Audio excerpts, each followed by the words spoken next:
1 ऑक्टोबरला सांगलीत भाजपकडून पवारांच्या राष्ट्रवादी विरोधात इशारा सभेसह रावण दहन कार्यक्रमाचं आयोजन। कार्यकर्त्यांनो कुणी अंगावर आलं तर शिंगावर घ्या, गोपीचंद पडळकरांची पाठराखण करत चंद्रकांत पाटलांची पवारांच्या राष्ट्रवादीवर टीका।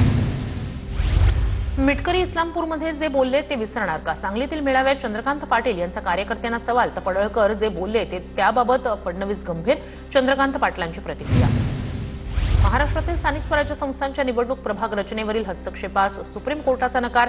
चक्राकार आरक्षणाला ब्रेक लागू नये अशी याचिकाकर्त्यांची मागणी। निवडणुका झाल्यावर प्रकरण पाहू, सुप्रीम कोर्टाची भूमिका। ओबीसींच्या याचिकेवर तातडीची सुनावणी घेण्यास हायकोर्टाचा नकार। न्यायिक कारणास्तव याचिकांवर 6 ऑक्टोबर पूर्वी सुनावणी अशक्य। आरक्षण गेल्याच्या भीतीने 7 ओबीसी बांधवांची आत्महत्या, याचिकेत उल्लेख। आत्मनिर्भर भारत संकल्प अभियानाचा राज्यात शुभारंभ। भाजपचे प्रदेशाध्यक्ष रवींद्र चव्हाण यांच्या उपस्थितीत पंतप्रधान मोदींच्या मार्गदर्शनाखाली देशभरात अभियानाला सुरुवात। ओबीसी मोर्चाची तयारी सुरू झाल्यापासूनच दररोज 10 ते 20 धमकीचे फोन येत आहेत। ओबीसी नेते विजय वडेट्टीवार यांचा आरोप, आम्हाला ओबीसींच्या 374 जातींसाठी लढण्याचा अधिकार। वडेट्टीवारांची प्रतिक्रिया।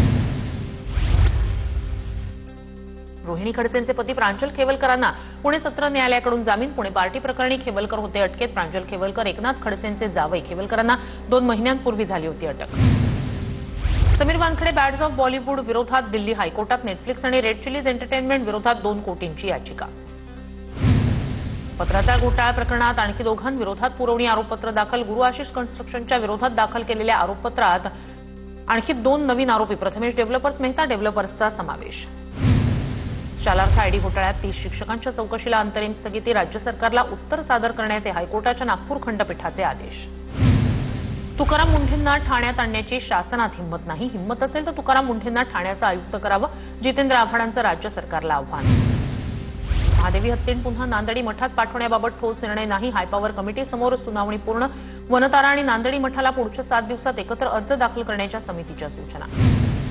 ठाण्याच्या नळपाडा झोपडपट्टी परिसरात बायोमेट्रिक सर्व्हेवरून एसआरए अधिकारी संदीप माळवी आणि नागरिकांमध्ये वाद। वादानंतर एसआरए अधिकाऱ्याची नागरिकांना गुन्हे दाखल करण्याची धमकी।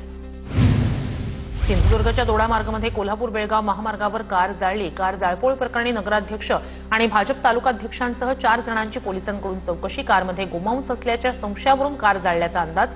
मंत्री नितेश राणे दोडा मार्गामध्ये दाखल।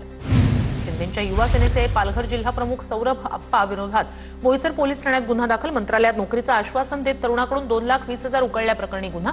फसवणूक झालेल्या तरुणाच्या अपघाती मृत्यूनंतर बाब समोर। बीड शहरातील माने कॉम्प्लेक्स परिसरात पत्रकाराच्या मुलाची निर्घृण हत्या। पत्रकार देवेंद्र ढाका यांचा मुलगा यश ढाकाची हत्या।